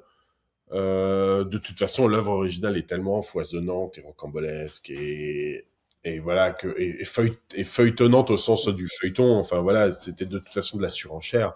Donc ça, il n'y avait pas beaucoup le seul intouchable, c'est qu'il faut qu'il y ait le Louvre. Mais ça, si on propose Belphégor à Montluçon, d'un coup, j'ai rien contre Montluçon, c'est très mignon C'est comme moins sexy.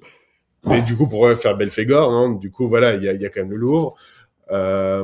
Mais non, sur Astérix, comme dit Mathieu, les intouchables, c'est les incontournables, c'est on a envie de voir une galerie de personnages. On ne pourra pas faire un Astérix si on voit pas Panoramix, si on voit pas Bras Raccourcis, voilà. Le souci qu'on a eu, mais encore une fois, on va pas spoiler nous le film, c'est que justement, faut pas toucher au duo non plus. Ça, c'est un duo iconique. Et alors, Chabat le fait très bien dans le combat des chefs. Il va venir, et même le duo Canet-Lelouch. Enfin, on peut venir interroger la relation entre Astérix et Obélix. N'empêche qu'elle doit quand même être au cœur du récit. Et nous, on propose une histoire où l'un des deux n'est plus vraiment lui-même. Donc, c'était ça notre plus gros enjeu et qu'on a dû travailler dans notre Astérix avec Mathieu Delaporte et Alexandre de la Patelière. Voilà, on proposait un twist qui est allé parfois peut-être un peu trop loin. Donc, il fallait toujours rassurer, ramener du village, ramener nos personnages tels qu'on les connaissait. Et d'ailleurs, c'était un peu notre mission, enfin pour dire les choses, pour rendre à César ce qui appartient à Matt et Alex, c'est que c'est eux qui ont apporté, vu que c'était un concept nouveau qui créait un décalage dans les personnages, presque une inversion des rôles. C'était génial. C'était pas vu encore chez Astérix Obélix, mais c'était finalement le concept qui avait été acheté, était le concept qui faisait peur à la fin et qui faisait que dans la version qu'ils ont livrée au moment où ils partaient en prépa sur Monte Cristo, les ayants droit ont dit mais c'est plus Astérix. Et donc nous on a été appelés à la rescousse à la base sur une mission d'une semaine pour injecter un petit peu de village, de héros, etc. Puis c'est une mission qui s'est révélée être une mission de 6 mois où on a réécrit 50-50, enfin au final l'histoire et on sait plus à réinjecter toutes ces recettes-là. En fait, c'est presque des questions, comme il dit, les duos étaient amenés à être séparés, donc ils peuvent pas être séparés trop longtemps. Il faut que tu aies du village. Voilà, il y a deux types de récits d'Astérix, c'est du voyage ou du village. Donc clairement, quand tu es dans le voyage, il y a plein de choses qui sont faciles parce que tu découvres un nouvel univers, etc. Mais en même temps, du coup, comment est-ce qu'on fait exister le village ? C'est un vrai problème qui, justement, Matt et Alex avaient un peu mis sous le tapis. Et donc, du coup, nous, on a réinjecté de ça. Et puis, Les Intouchables, c'est que c'est des séries, ça, on ne dit pas, enfin, c'est des IP, que ce soit Astérix, Lucky Luke, ça, là, on parle beaucoup de ça sur Star Wars, par exemple, qui change son canon régulièrement. Ça, il y a des romans qui sont mis sur la touche et tout. Astérix et Lucky Luke, tout est canon. Enfin, toutes les BD qui avancent c'est le canon et on peut pas d'un coup décider que Obélix porte du vert et que Astérix a une femme. Enfin, c'est des trucs qui sont gravés dans le marbre et on fait avec. Et c'est des trucs parfois dans l'appropriation. Enfin, typiquement le nom des personnages, il t'explique que le nom peut pas être premier degré. Typiquement, à Bras Raccourcis, c'est pas, enfin, ça n'a rien à voir avec le fait qu'il soit un chef. Assurance Tourix, ça n'a rien à voir avec le fait qu'il chante mal et qu'il soit un barde. Et du coup, nous on avait créé, parfois il y avait des personnages qui avaient c'était un peu une redondance. Je sais plus ce que c'était, mais de leur fonction. Et c'est marrant. Et du coup, tu as les éditions Albert René qui te disent, bah non, en fait, il faut qu'il y ait un décalage, il faut que ce soit presque un plus. Et typiquement, je dis n'importe quoi, un druide peut pas s'appeler Chirurgix alors qu'il est docteur entre guillemets, voilà. Et parce que sinon, ça fait un peu grené, ça fait un peu téléphoné. On va éviter ça, on va être surpris par le nom et surpris par le personnage. Et moi qui suis fou, et Thomas enfin c'est lui qui le dit, hein, mais moi je suis évidemment allé regarder du coup tous les vieux Astérix, etc. Et là, t'as trouvé... Non, ça a confirmé la règle ou pas ? J'ai trouvé des Chirurgix, j'ai pris des photos. Parce que Mathieu passe plus de temps à prouver qu'il avait raison à la base. Faire le petit pas de côté qui permet de s'appuyer. Voilà. Donc voilà, vous avez vu à quel point je suis une stèle. Je suis un gros monolithe de marbre. Mais Astérix ne peut pas dire super. Mathieu a été chercher le seul endroit où Astérix peut pas dire, oui, parce qu'il peut pas super, c'est les super-héros, donc c'est les Américains, donc il peut pas dire super. Et bah tu regardes, c'est le dernier Uderzo. Mais le dernier Uderzo, il y a du super, il y a du hyper, il y a du, c'est le ciel est tombé sur la tête. Bref, il y a une espèce de Superman qui débarque. Mais c'est pas pour ça d'ailleurs qu'ils disent super, qu'ils disent hyper. Mais ils peuvent pas dire de gros mots. Et il y a des gros mots. Uderzo a mis des gros mots dans la bouche des Astérix, etc. et tout. Donc c'est ça qui est assez rigolo, c'est que il y a des impératifs qui sont aussi quelque part récupérés réappropriées aussi par les gens qui sont les gardiens du temple. Et en fait, au final, c'est toujours un espèce de petit jeu entre est-ce que c'est votre Astérix, notre Astérix, et à la fin du jour, de toute façon, on va les écouter. Et on a envie que tout le monde soit content. Nous, on est producteur friendly, diffuseur friendly, mais donc éditeur friendly, parce que au final, on a envie qu'ils aiment ce qu'on propose, et c'est pas pour ça qu'on va se trahir. On va essayer d'être ce que Tom montre que je suis moins. Et voilà, c'est qu'on va être inventif plutôt que de rester sur nos positions. On va essayer d'être souple, et je pense qu'on y arrive quand même, mine de rien. Puisque je suis capable d'entendre que je suis une stèle, c'est que je suis peut-être une stèle. Je suis une stèle, tu es une stèle. Il y a une série de films asiatiques qui s'appelle IP Man. Vous êtes un peu maintenant les IP Man français, les IP Man français. Quels sont les IP que vous rêveriez d'adapter et quelles sont celles que vous avez refusées? Parce que j'imagine qu'on doit venir vous proposer maintenant moult bandes dessinées. Alors moi j'ai en tête, je sais pas si on a le droit de le dire, mais on a refusé quelque chose, un manga qui s'appelle Ranma 1/2. Ah, excellent. Alors Ranma 1/2, pour ceux qui ne connaissent pas, c'était dans le Club Dorothée d'ailleurs. Donc ça nous venait tout droit du Japon, et l'histoire, le personnage principal en fait est maudit, et je crois que quand il se prend de l'eau froide, il devient une femme. Quand il se prend de l'eau chaude, il redevient un homme. Bon, alors c'est surtout prétexte à le voir dans le vestiaire des filles, à saigner du nez, à avoir des seins. Et truc embarrassant. Autour de ça, il y a son papa, je crois, quand il se met en colère, se transforme en gros panda. Gros panda, ouais. Qui devient un petit cochon. Voilà. Donc c'est très rigolo. C'est inadaptable aujourd'hui, évidemment, pour des raisons de problématiques et de toxicité masculine. De toute façon, c'était tellement... Et en fait, on y a réfléchi 3 secondes, parce que moi, le Club Dorothée, j'ai grandi avec. On s'est dit, tiens, comment est-ce qu'on arrive à... Moi, ça m'excitait à mort. Mais oui, mais en fait, c'était inadaptable. Ouais. Au-delà de ça, c'est pas possible. Nicky Larson, ça arrive encore à être adapté, mais on a vu comment La Chaude, notamment, a réussi à s'extraire de tous ces trucs qui sont extrêmement problématiques dans City Hunter. Voilà. Donc ça, on l'a refusé, c'est un exemple. Et après, nos rêves, bah alors, il y en a certains qu'on est en train de réaliser, donc je sais pas si on est... ça, t'as pas trop de droit, ouais. Disons que, voilà, il y a des totems auxquels on est en train de s'attaquer. Ouais. Mais donnez-nous des indices, par exemple, c'est pas des petits êtres bleus avec des culottes blanches, par exemple, qui ne donneraient pas du tout l'indication à nos auditeurs et nos auditrices de la série dans laquelle vous parlez. Non, mais ce n'est pas Tintin. Voilà, c'est tout ce que j'aurais à dire, mais c'est une stèle et c'est pas des. En tout cas, à chaque fois, c'est des trucs où peut y avoir du genre. Voilà, du genre et de l'aventure. Et à chaque fois, on l'aborde avec la même philosophie que celle adoptée pour Luc. C'est on se dit, ok, on va pas faire une photographie. Qu'est-ce qu'on peut amener du genre de la pop culture et qu'on peut injecter là-dedans? Et Lucky Luke, on s'est dit, on va prendre cette BD, on va essayer d'en faire un western, un peu l'arme fatale. Sans... Notre boussole, c'est Pirates des Caraïbes, de toute façon. Mais... On veut faire du genre, on veut faire de l'aventure, on veut faire Indiana Jones.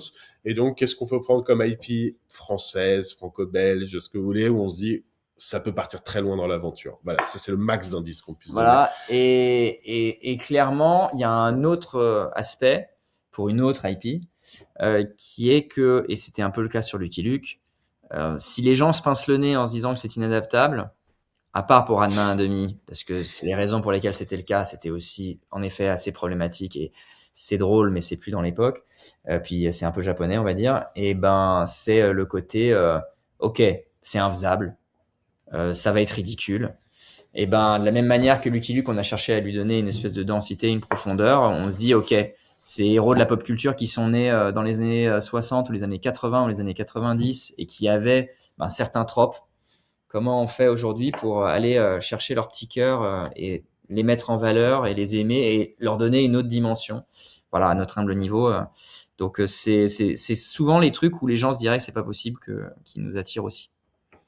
Je fais une petite parenthèse parce que l'entretien va bientôt toucher à sa fin et je crois que vous partez en rendez-vous. Oui. Donc il ne faut pas qu'on vous fasse louper justement la signature de cette IP mystère. Oui, tout à fait. Voilà. C'est l'IP mystère. On va se laisser une dernière question chacun, Maxence et moi. Ouais. Maxence, je te laisse embrayer. Et tu n'as pas de voiture, ce qui est fou d'ailleurs de pouvoir embrayer sans voiture. Mais, tu as le droit de l'humour. Mais attention, mais je pensais un petit peu au côté international, sachant que quand on fait des IP ou même des séries ou des projets de façon générale qui vont être diffusés sur une plateforme et qui a une diffusion tout de suite plus internationale, immédiate, est-ce que c'est quelque chose qui est pris en considération quand on présente une IP qui est d'origine française pour l'adapter pour un public plus international, ou alors on essaye vraiment de respecter le côté français et de voir comment ça prend à l'étranger. Dans le cas très précis de Lucky Luke, c'est pas qu'une marque française, c'est une marque européenne. Ça a beaucoup de succès en Europe et voilà, donc la diffusion Disney d'ailleurs n'est pas monde, si je dis pas de Non, elle est bêtises. pas monde. Elle est Europe. Les Américains ont suffisamment de cow-boys. Voilà, et évidemment, quand on aborde le genre du western, on l'aborde avec beaucoup d'humilité face à des Costner, voilà, donc on fait notre western avec beaucoup de fierté, c'est le western européen, enfin encore une fois, Sergio Leone, quoi, voilà. Donc il y a eu ses heures de gloire et on essaye de pas être ridicule. On aimerait bien que des Américains voient notre Lucky Luke et se disent wow, that's great, et se disent tiens, pourquoi pas, il y a un public chez nous. Mais bon, comme dit Mathieu, ils ont leur cow-boy, ils ont leur décor grandiose. Si on a réussi au moins à pas avoir la honte, et je crois que c'est le cas, la série, elle a de la gueule, on se croit dans le Far West. Voilà. Donc, évidemment qu'on l'aborde. Après, moi, j'ai jamais retrouvé dans une situation où on te dit écrivons pour l'Inter et écrivons. Non, mais par contre, ce qui est sûr et certain, c'est que c'est cette logique de national universel. Enfin, c'est comme sur Belphégor. Tout le monde veut du Louvre parce que c'est la carte postale qui va faire que à l'étranger on va cliquer. Donc dans le cas de Lucky Luke, c'est la marque elle-même qui fait que c'est le deuxième marché, c'est l'Allemagne, tu vois, de consommateurs de BD de Lucky Luke, comme pour c'est le cas d'Astérix. Donc c'est évidemment faire ressortir ce qui est typiquement français, jouer un minimum avec, mais faire un produit d'appel, voilà. Mais dans le cas de Luke, c'était le nom lui-même, donc il n'y avait pas besoin de travailler. Dans le cas de Belphégor, c'est comme a dit Thomas, il faut qu'il y ait du Louvre, il faut qu'il y ait du Paris. Maxence, je te laisse réfléchir à une adaptation de tes 3 dernières questions de la fin, pendant que je pose la mienne, puisque effectivement, ils ont déjà répondu dans l'épisode précédent. Moi, je me suis lancé un nouveau truc. Maintenant, je me suis mis un petit gimmick. Je vous laisse le choix entre deux questions. C'est vous qui choisissez. Première question, quel personnage de Lucky Luke vous représente le plus et pourquoi? Deuxième question, pourquoi devenir showrunner et passer à la production? Je vous laisse choisir. Moi, je vais répondre à la question sur le personnage et toi, tu vas répondre à l'autre. Qu'ils sont malins. Ils sont malins. Moi, je vais faire une réponse intéressante pour une fois. Moi, je pense que je suis les Dalton, mais pas un Dalton. Je pense que je suis tous les Dalton. Et que mon personnage social, c'est Avril. Peut-être un peu moins con, mais disons tout aussi Porthos. T'écris très bien, Avril. Gourmand et idiot. J'ai adoré écrire ces séquences. Enfin voilà. Donc, je pense que j'aime bien me présenter sous le jour Avril. Je pense qu'il y a quand même 2 mecs normaux en moi qui débattent et qui disent des trucs intéressants. Et je pense qu'il y a un mec un peu colérique qui se cache quand même et qui a un peu envie de faire son Cyrano et de casser la gueule aux cons qui gravitent autour de nous quand même des fois, même si nous on adore ce milieu. Il y a quand même de l'adversité et des gens qui méritent des claques. Voilà, je ne citerai personne. Et alors, pourquoi devenir showrunner? Bon, moi déjà, j'ai un parcours qui fait que c'est quelque chose qui me fait pas peur parce que j'ai fait de la prod à mon petit niveau pendant 5 ans avant de passer à l'écriture et c'est comme ça qu'on s'est rencontrés avec Tom. L'enjeu pour nous, c'est juste d'être des auteurs. Donc, en fait, c'est d'être là de A à Z. Lucky Luke a été l'occasion de ça. C'était un deal avec Lionel Usan de chez Fédération qui, dès le départ, a accepté la proposition alors qu'on était au niveau de la Bible. Où moi, je disais, écoute, moi, j'ai envie d'être impliqué. J'ai pas de prétention à être showrunner, mais on a envie d'apprendre. Et clairement, moi, c'est de par mon parcours, mais Tom pareil, on n'a pas fait d'école, donc du coup, tous nos projets sont l'occasion d'apprendre. Et on savait que on pourrait pas être showrunner sur cette série, mais que on pourrait passer par toutes les étapes, être présent sur le tournage tout du long, puis après en post-prod, etc. Et cette place, elle a été faite. Il y avait un statut qui n'était pas là et la rémunération, c'était un investissement sur nous-mêmes aussi, pas à la hauteur de ce dont ce qu'on demande aujourd'hui du vu de cette expérience. Et mine de rien, on s'est retrouvé dans une situation où quand même on a tourné 65 jours et moi j'en ai coupé 40 entre le début de la prépa et la fin du tournage. Donc 40 jours de tournage, on aurait eu besoin de 105. C'est un exercice assez énorme et ça a rendu la série faisable quand même. Et tout ça pour dire, du coup, fort de tout ça, l'objectif d'être là de A à Z, tu as soit un réalisateur qui écrit son scénario, soit un producteur, soit un scénariste qui devient showrunner. Et il s'avère que nous, dans notre démarche, on a une volonté d'aller vers les frères Cohen, d'aller vers nos vrais frères Cohen à nous, c'est Matt Delaporte et Alexandre de la Patelière, qui sont évidemment à la fois des gens avec qui on travaille beaucoup, mais des espèces de mentors et de modèles. Voilà, de modèles. Même s'ils ont l'intelligence et la gentillesse de jamais se comporter comme des mentors et vraiment comme des collègues.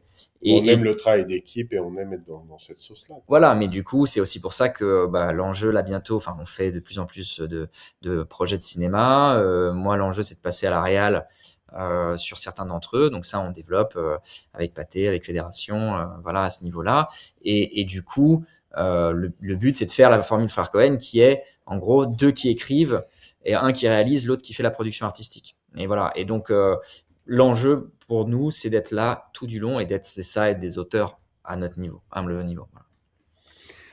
Maxence, je te laisse le petit mot de la fin. Ça marche. On va reprendre 3 petites questions. Alors, je sais pas si elles vont être très très bien parce que j'y ai réfléchi juste maintenant.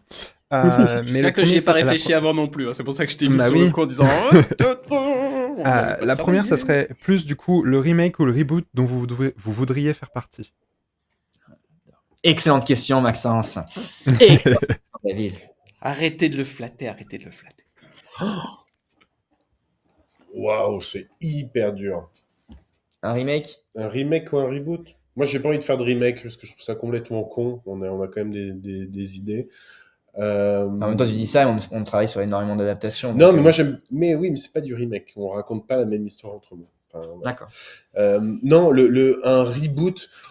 Moi, j'aimerais bien écrire un Indiana Jones. Je suis sûr qu'il y a encore de la place pour en faire et pour le faire bien. Mais si c'est un Pirate des Caraïbes, je monte à bord quand même. Voilà. Ouais, qu'est-ce que je rebooterais? En moins d'1 minute. Parce qu'il faut qu'on y aille. Ouais, il faut vraiment qu'on y aille. Non, mais je vais faire... c'est un Pirate des... Alors si, il y a un truc qui est... Je vais juste parler de mon souvenir d'enfance, je sais pas du tout si... Mais en vrai, il y a 2 choses. Il y a la Tulipe Noire. Non, la Tulipe Noire.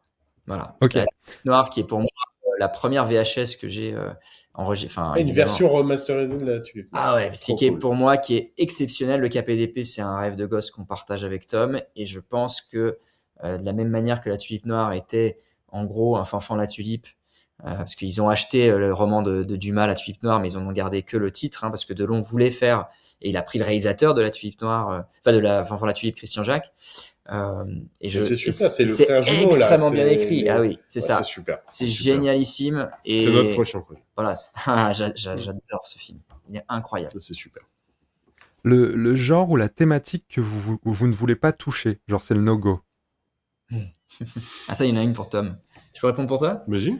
Alors Tom vient de la comédie familiale et on a fait de partout. Et c'est vrai que moi aussi, au final, il m'a fait rentrer sur En Famille. Il m'a coaché pour rentrer. Et ça a été le début, moi, de ma carrière de scénariste. Et Tom en a fait beaucoup plus que moi. Et donc, ce qui est très drôle, c'est qu'il dit à tout le monde, je ne veux plus faire ça. Moi, je veux du genre. Mais en fait, dès qu'on rentre dans un western, il va vouloir parler de papa, de maman. On boucle avec la conversation du début. C'est pour ça que je voulais le dire. Et le truc où je veux pas toucher, ça va être très bête de le dire comme ça, mais c'est des sujets trop sérieux que je ne maîtrise pas assez et que je traiterai pas. Voilà. Par exemple, Sambre, qui est une de mes séries préférées. Je trouve ça incroyable en termes de série française. Regardez-la. Beaucoup trop de pudeur et d'humilité pour attaquer un fait divers aussi gravissime et des thématiques aussi profondes. Voilà. Et moi, du coup, c'est marrant parce que j'ai moins de pudeur et d'humilité que Tom, comme vous l'aurez compris. En revanche, du coup, vu qu'on est un duo, j'ai à cœur qu'ils se sentent embarqués. Et c'est drôle parce que typiquement, là, c'est un projet qu'on n'est pas certain de faire, etc., mais qui traite d'écologie. Et ce qui est fascinant, c'est que Tom, ça rentre dans les sujets de société où on n'a pas du tout envie de faire la leçon. Et en ping-pongant avec lui, il y a toujours du cœur et de l'émotion qui vient. Et en fait, peut-être que je vais arriver à le convaincre et lui dire, vas-y, viens. Et il se convainc lui-même au final. Donc, c'est surtout, c'est de pas être sentencieux. Mais le Havrel en moi a peur de dire de la merde. Voilà, il faut pas être sentencieux. Et c'est vrai que de la même manière qu'on est capable de faire honneur à des IP qui nous précèdent, si c'est des faits réels, on a envie de faire honneur aux gens et aux faits en étant ni sentencieux, mais en même temps ni juste dans le divertissement. Et donc, trouver cet équilibre-là, pour nous, c'est important. Donc, on n'est pas forcément on s'interdit, mais on fait très attention. Voilà. Et du coup, je repose la même question qu'avant, mais ça a peu changé. Quel est le dernier coup de cœur, tout format confondu? Dernier coup de cœur, il va être assez... j'allais être provoque en disant War Machine avec Alan Ritchson, mais on va pas être provoque. Je l'ai dit quand même, j'ai dit son nom, mon Alan. Non, moi je vais parler de Night of the Seven Kingdoms, parce Vachement que bien. parce que c'est vachement bien. Et pourquoi c'est vachement bien? Mais on a l'impression qu'on redécouvre la poudre, mais parce que c'est une série des années 90. C'est-à-dire qu'il y a un héros positif. Haha, on l'avait pas encore dit. Il y a un héros positif, c'est un good guy, mais c'est Scott Bakula. Enfin, pardon, c'est MacGyver, c'est tous ces gars-là. C'est un mec sympa, qui a du cœur. C'est un récit simple où il y a pas, on se disperse pas. Il y a un héros, il y a un acolyte, il y a un objectif très simple, très lisible. Il y a raisonnablement de la bagarre, parce qu'on a envie de voir un petit peu de bagarre quand il y a des épées. Et voilà, il y a de l'émotion. Et franchement, regardez cette série parce que c'est beau, c'est tendre. Il y aura la dose de bagarre que vous voulez. Il y aura la dose de choc que vous voulez voir. Et c'est un petit bonbon sans prétention. Ça se la pète pas. Et en même temps, c'est très impressionnant. Voilà. Ouais. Et moi, c'est le Park Chan-wook, No Other Choice. Enfin, je trouve que c'est d'une perfection inouïe. Au cinéma, ouais. Voilà, et que ce soit au niveau du scénar, de la mise en scène, il a cette capacité. Je pense que c'est son meilleur film après Mademoiselle, enfin pour moi. Et il a cette capacité à faire un récit interminable où tu te dis 3 fois, putain, ça pourrait être fini là. Alors Tom, lui, il pense que ça aurait pu se finir là. Je suis toujours épaté par le fait que cette surcouche, en fait, fait un effet miroir supplémentaire, une circularité supplémentaire. Et jusqu'au bout, je suis en train de me dire, mais ne t'arrête pas. Je pense que c'est le plus grand. Ne t'arrête pas. Ne t'arrête pas. Bah, jeu de mots coréen pour voilà. enfants. C'est voilà. Exactement. Bon, on est très fort. Il est très fort. C'est le meilleur. Et non, mais je pense vraiment que c'est le plus grand réalisateur. Enfin, typiquement, pour moi, Parasite, c'est une palme et un Oscar qui ont été donnés à un public qui avait digéré Mademoiselle 1 ou 2 ans après. Mais Mademoiselle, pour moi, méritait 1000 fois plus. Et c'est les mêmes enjeux Il développera ça dans un 3e podcast. Voilà, pardon. Voilà, parce qu'il est l'heure d'y aller. Il est en retard de 10 minutes. Voilà. Et je sais pas qui écoutez. Et elle s'appelle Thomas Mansuy. Mais en tout cas, on était vraiment ravis de vous voir. Merci de nous avoir reçus.